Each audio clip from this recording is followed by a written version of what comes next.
Hello again, everyone. This is Ken Kibler, Director of Client Profitability for eTruckBiz. We're about 2 minutes shy of the top of the hour here. We'll let the attendee list grow. So we'll cover some of our normal topics today, as well as kind of a special program, some of the things that we're doing out there on the road this week. So please sit tight another minute and we'll get going shortly. Thank you very much.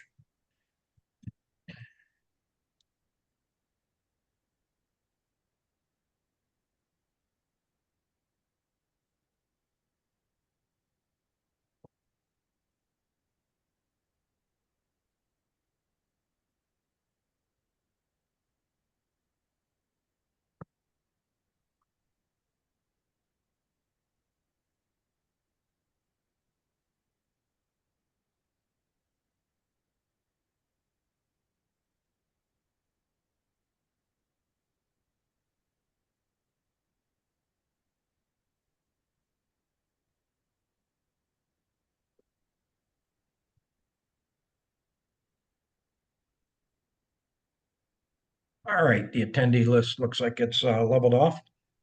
So once again, this is Ken Kibler with eTruckBiz, Director of Client Profitability. Want to thank everybody for joining us again on the Tuesday. We'll cover some of our normal topics as well as kind of get into what we've got going on this week. And as always, if you have any questions, please do not hesitate to put them into the chat or the Q&A. And without further ado, I will turn this over to Jeff.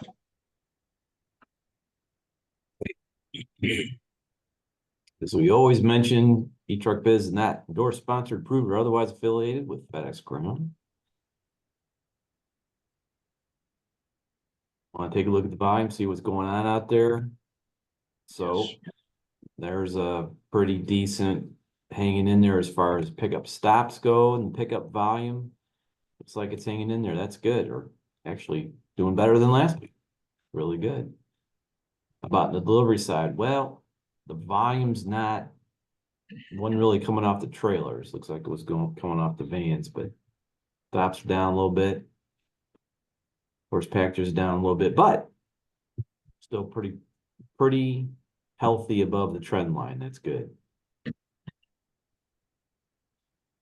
So productivity, or keep in mind, can we demonstrate driver methods proficiency to FedEx? I don't know how many of you pulled out your new contract yet, but you'll want to look at attachment A2 to Schedule A of Section 6.2. Telling you, it's in the new contract, right? So look at those routes dispatched. So we saw a little bit on the pickup side, but the delivery volume was down.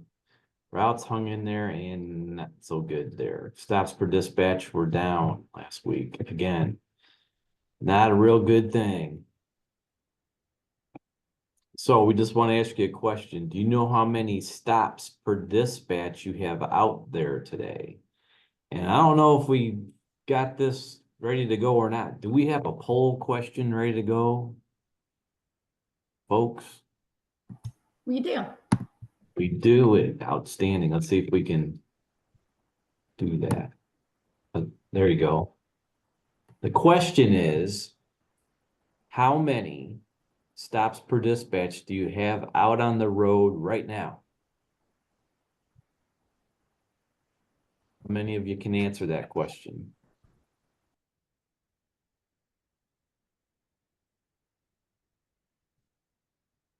Doesn't look like anybody's answering the question there, Ken. Uh-oh.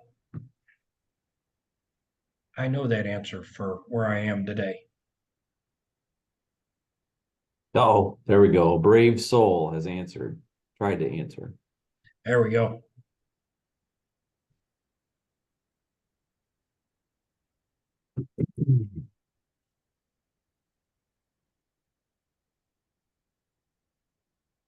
So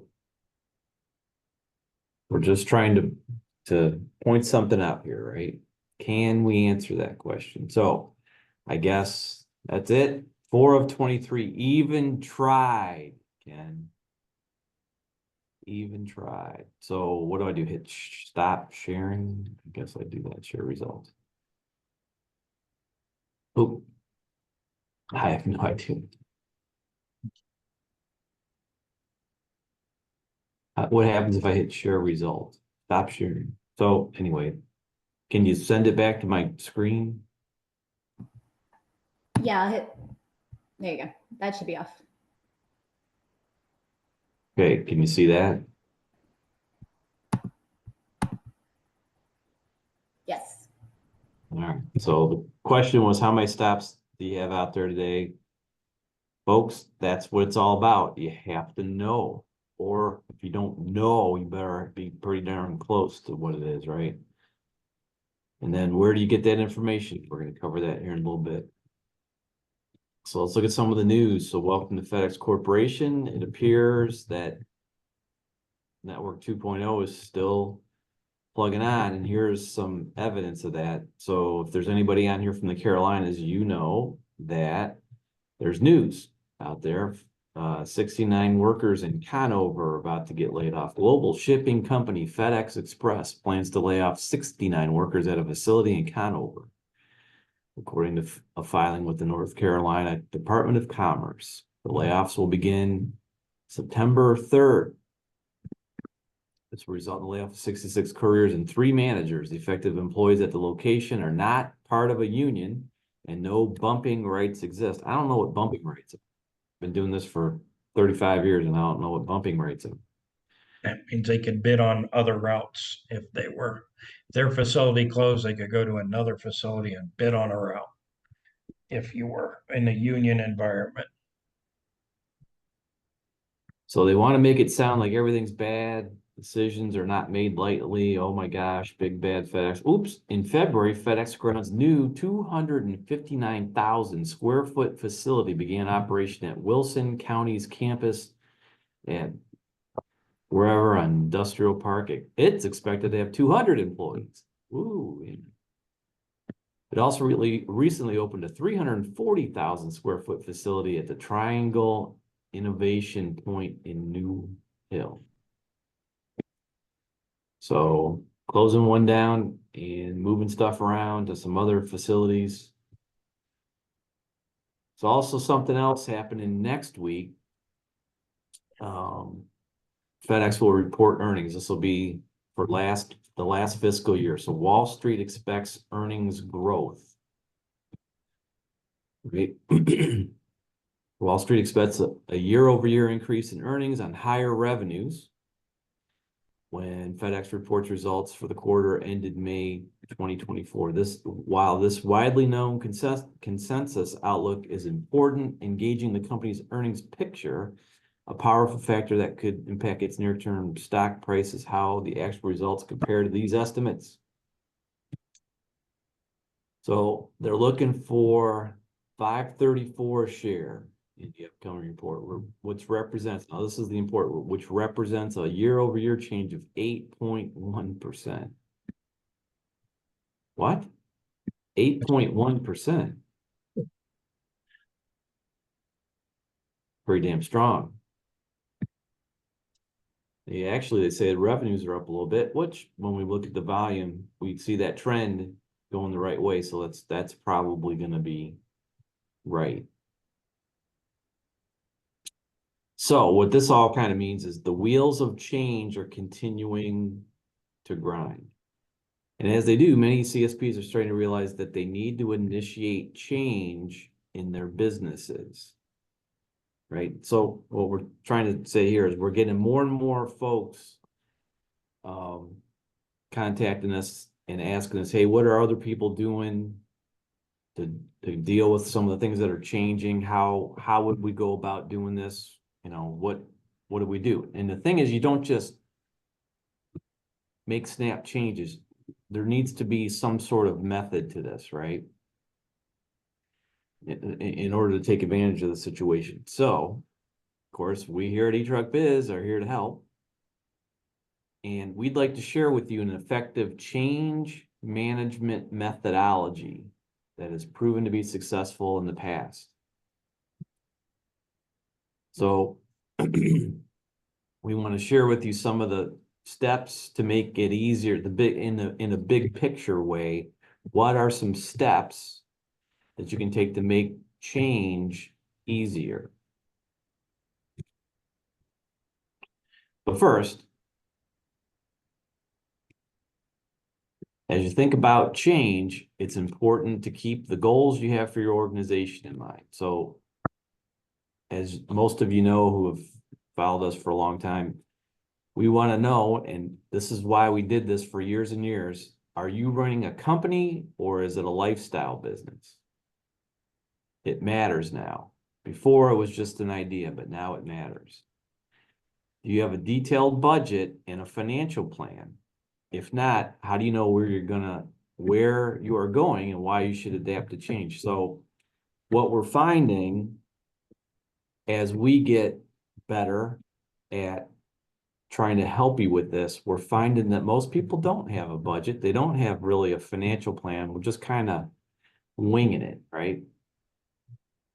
And which also impacts, do you want to sell someday? So all these things that are changing, happening, stuff you got to do, things FedEx is going to make you do, things that we'd like to see you do, things that you want to see happen. All this impacts, if you want to sell someday, what can you get for your business?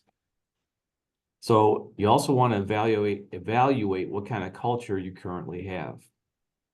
This is a sore question, but do the drivers run the show or are you running the show? Where are you at as far as your on-road hours per dispatch? That'll tell you a lot about who's running the show. Can you change the current, I don't know what that is. There's a new word there. Driver expectations, I believe, but Can you change current driver expectations? No, I'm not going to say it. Or would you have to turn over the entire staff? So in your current culture, can you get the folks to adapt to change? Or are they just going to tell you, no way, I'm leaving, I'm not going to do this? And in that case, would you have to change the whole crew? What resources do you have available to orchestrate change? Do you have something like eTruckBiz that can help you implement all the different changes that we're going to go through here in a second? Some of the changes are going to cost money. Got any? Do you have a BC or BCs that will help or hurt your change efforts? Are they with you? Going to make the changes that need to happen, or are they going to fight? Right? And can you be honest with yourself about the level of risk tolerance you have? So are you really able to try new things? This Ken and Bob are going to tell you here in a second. You're going to be exposed to, and you're probably going to have to try a lot of new things that you may or may not want to do. Do you have a tolerance level for that? If you try something and it doesn't seem to work, how persistent can you be to make it happen? Change is going to force you to take some risks. Do you have any patience for this? Right?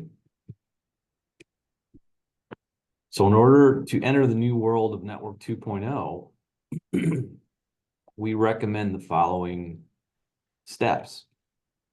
So as you enter change, as you know, you're going to have to change some things. You're going to have to introduce time definites into your operation. You're going to have to introduce, not yet, but later, wave dispatches. You're going to have to ask folks to do things they haven't done in the past. Are you ready for that, right?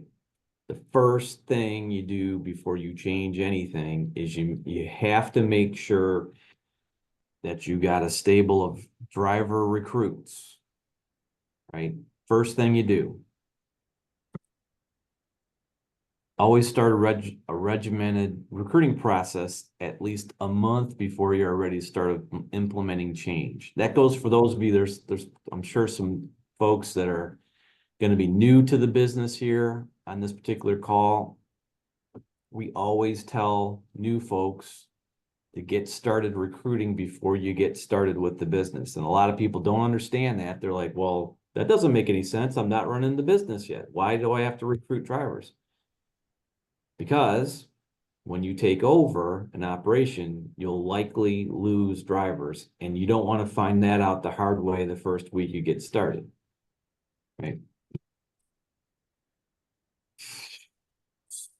Anyway, some drivers don't like change, and they'll let you know they don't like change by leaving your midst.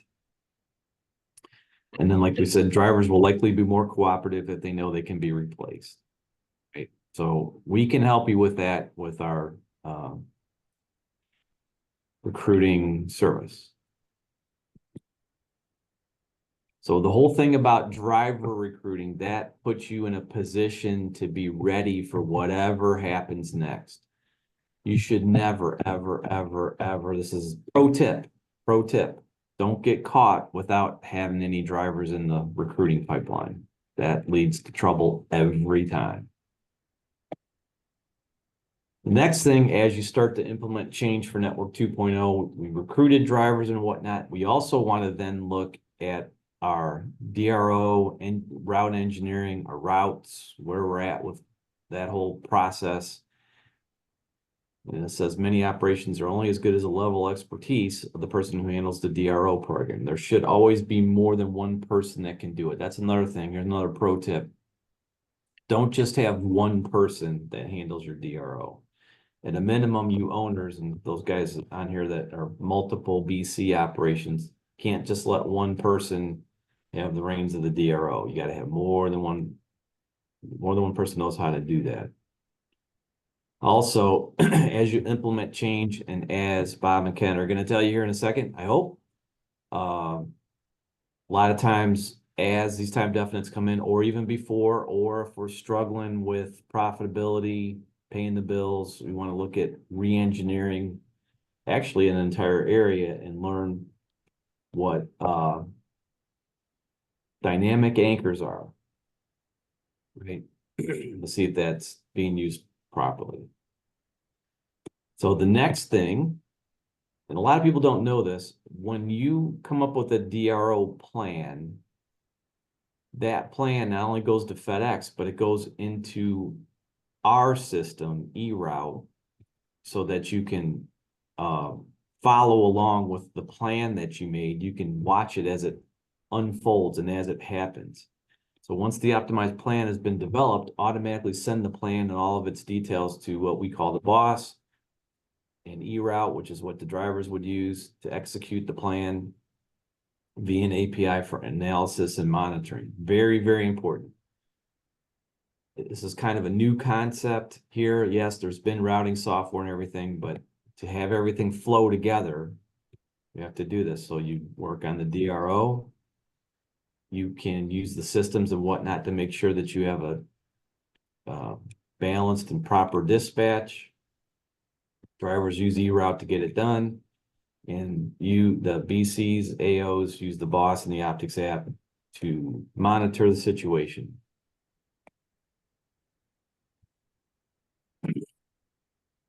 Okay, and we talked about this last week, and this is a big deal, and we've had a lot of response to this so far, but make your easy number a habit in the morning. What do we mean by that? Well, this is actually a whole nother topic, but a profitable load plan in the DRO is only as good as how well it is actually executed. Okay, so until now, it was really tough to follow this. It was really very difficult. You can come up with every plan you want, but then next thing you know, you're looking at all the routes on the road and everything else. You're like, how in the world did that happen? Well, now, that's why we told you it can automatically go into the system. Now you can check on everything, make sure your plan is happening by tracking your easy number. You'd want to follow along and make whatever adjustments you need to make before dispatch so that you can hit your number, right? And you can make up for late trailers, early trailers, bad numbers on the inbound package report, whatnot. And then you're also going to have to watch, along with your easy number, you got to watch your time definites as those come in. Make sure you don't have too many on one truck, not enough on another one. Another reason for balancing things. But that, like I said, that's a whole nother thing. We've had a lot of good response to this. We'll talk about this more later, but that's the next part of this whole methodology here. So the other thing that has to happen in Network 2.0 is you're going to have to monitor your key metrics in real time, right? All this can be done now, right? So not only do we dispatch everything, right, but we got to watch the time definite service as it's happening. A lot of people think, or some people think, that once the vans are dispatched, there's not anything you can do about it. Well, it's not true. You can watch the service as it's happening in real time in our systems.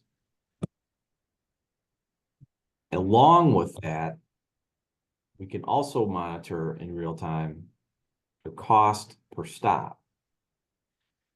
Now, this is going to be a new thing, and we're going to go through this over the next several months, but especially in the environment where we've got folks going out of order, if you want to call it that. If you're in the morning, we got to make deliveries at places and whatnot that don't necessarily make sense. That can cause your cost per stop to get out of hand real quick. So we got to monitor that in real time. And then, of course, all types of operational progress. Same day on-call pickups, drop boxes. Eventually, there'll be waived dispatches. We got to monitor all that in real time. You can't wait till the end of the day or wait till the week after that. All this has to be watched in real time. This is going to be a big topic for us for sure coming up, is financial management services. The velocity of things happening is going to, we already know from the folks that are already doing this, things happen a lot faster than they did before. And as that happens, your spending can get out of control real quick. So this will be a special thing we'll do later, but your negotiation and then the budget that gets developed from your negotiation are going to be so important going forward. You're going to have to learn to operate off of what not just FedEx, but what budget that gets generated. There'll be some more there. And of course, then the cash flow, you got to watch that cash flowing in real time. And you're going to be able to do that here pretty soon as well. And then the last thing is embracing the use of third-party administrative services. So non-revenue producing activity should be done by a third party so you and your team can focus on revenue producing activity. Does that make sense, Ken? Yes, it does. So it's all about generating revenue, not doing non-revenue producing activity. So the daily operating window, let's just call it 8 to 6, is your chance to maximize revenue and efficiencies, not work on payroll and other stuff that doesn't produce any of this or any revenue, right? So, and then we're going to later talk about eTruck Biz white glove administration and compliance services that go along with that, of course. So these are the steps that will make adapting to Network 2.0 easy. So kind of what we just went through is the reason Ken and Bob are out in Texas trying to, I don't know about trying, but taking some folks through this whole methodology. So how's it going out there, Mr. Ken? It's going very well. What makes it go well is having a receptive team on site. And you could still see, some apprehension there when you start talking about a dynamic routing and DRO, dynamic anchors. There's always going to be a little bit of resistance. And wait, if I make the drivers work that long, they're going to quit. But then, you stick with it, stick with it. Like you said, you're going to have some bad days when you make some of these changes. You might lose a driver here, but the driver that you normally lose in a situation like that, but chances are they weren't that good of a driver. They might have been good at delivery, but were they good for your business? But changing the culture, yes, it's got to start with the drivers, but you have to have total buy-in from the management team as well. But drivers, we saw today, we're very, very receptive. So far, so good. We'll be here for another day and a half and hopefully continue to see progress in an operation that, and, get them their easy number. When we talked about that with the staff, having that one number kind of simplified things. So that's just kind of a little bit of an overview of What else are you doing out there with the his driver candidates? with the driver candidates, because recruiting is such a big part of it, and the majority of the drivers in this operation right now are working 6 days a week. So of course, my question was, do you have a call-off problem? Yes, we do. I said, well, when you're working drivers 6 days a week, even though they say they want to work 6 days a week, they're going to call off because, quite frankly, they've set their expenses on 5 days a week. So anything above 6 days a week is bonus money or whatever you want to do with that money, but they can afford to call off. So we're going to hit the recruiting hard, which we've done. We've got several new potential employees coming in tomorrow, where we're going to do a new hire orientation. That the BCs are going to be involved, but what's great, it's going to be out of the operation, so they won't have to worry about their phone ringing off the hook and handling everything. So they'll be out of the operation. They'll be with us for a quick introduction, just so these new candidates know who their BC would be, what the phone number is, what their experience level is. We're going to just introduce them to what this position is all about and what the expectations are, appearance standard. And I'll give it kudos to this facility. Every driver I saw in the facility today was in the proper uniform. But good job.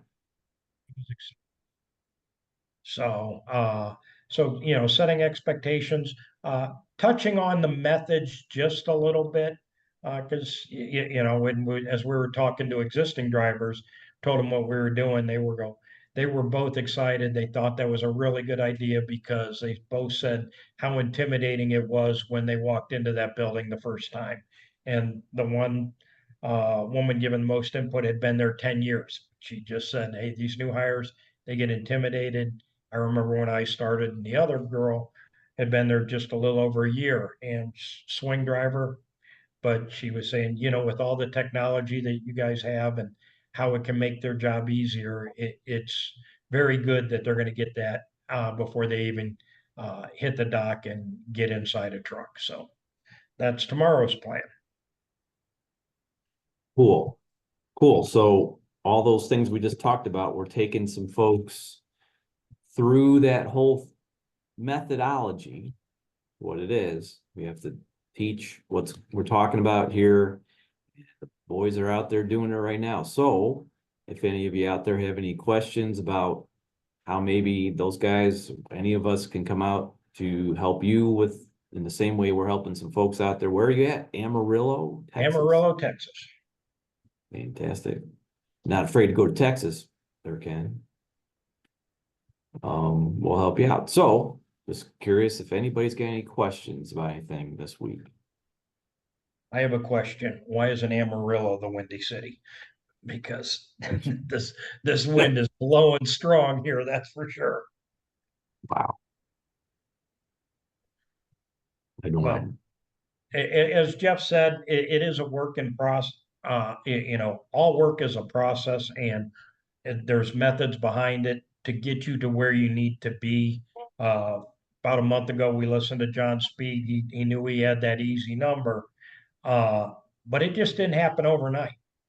And his son also has an operation, and that had been building and building, and they finally got it to where they need that operation. And you take baby steps with one of the operations we're working with here is they're daily stops, average stops per dispatch kind of looks like my EKG, up and down, up and down, up and down, which, we've got to figure out plans to balance that out because their volume does fluctuate by day. We know on Wednesday, it's going to be 200 stops lighter than it is on Tuesday.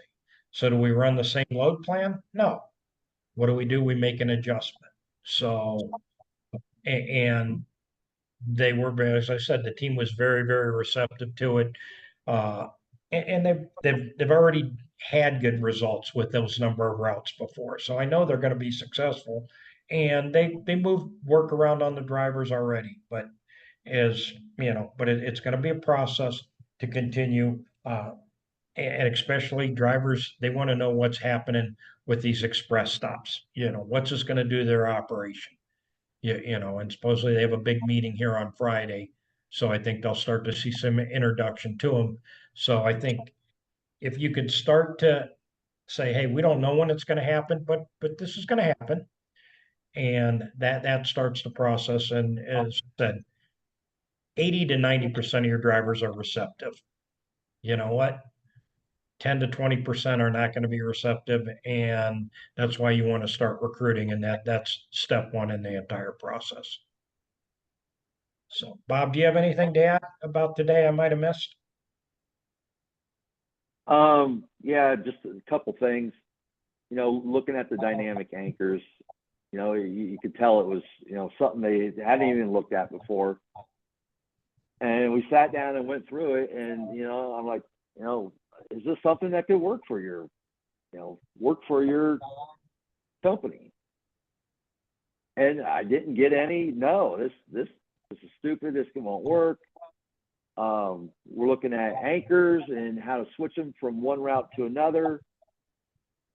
And they've always been doing it under the route schedule versus in the anchor screen. So they learned something new there. And that's been around for a year and a half. And it's something that they didn't know that they could do to make their job easier in the DRO. So it's all about just knowing what's in there and how to use it to make your life easier. There's no need to spend 3 hours a night on DRO. Make your BC's life easier. And if you're the AO, you don't want to be held hostage by a BC that tells you how long they have to work every night on that DRO, and that way they can't be in there early, but they're going to spend 3 hours at night on the DRO. Well, it doesn't have to be. So you want to be familiar with it. And if you have questions, that's what Bob's here for. We're here to answer your questions on that stuff. Okay. Looks like we got a comment in the chat. How can I put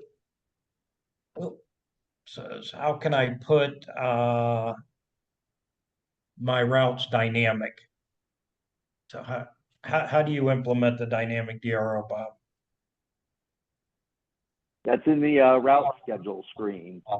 Top left-hand corner, there's a box. You got to click that. Then you can make them dynamic. Is that something you ought to help somebody with, Bob? So if they really wanted to do that, you could. So we'll reach out, Bob. If you can give Santiago a call after this, that would be awesome. Will do. Okay.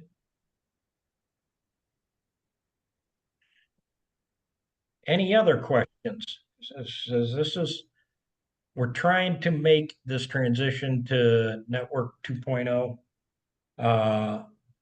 pretty, seamless for you because it is a challenge.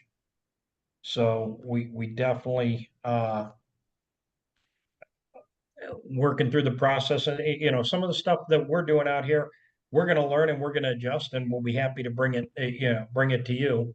But we are learning some stuff out here as well, and we'll continue to have this program evolve. Okay. Guess that's it, Ken. All righty. Hey, well, we appreciate everybody being here. I said, I know we've got the knowledge to help you. you just got to make sure your team has the will to be helped. And I think Jeff touched on that earlier, because there will be some resistance. And if you're the lone wolf rowing against BCs that are fighting against you, it's going to be very, very difficult. It doesn't mean it can't be done. Doesn't mean you have to change faces. It might, but as a business owner, you get paid to change faces or change results or change faces. So one of the crude comments a boss told me one time. So, and he was right. So with that, we'll be back here next Tuesday. We look forward to seeing everybody then. We don't talk to you before then. Please have a safe and profitable week. Thank you very much.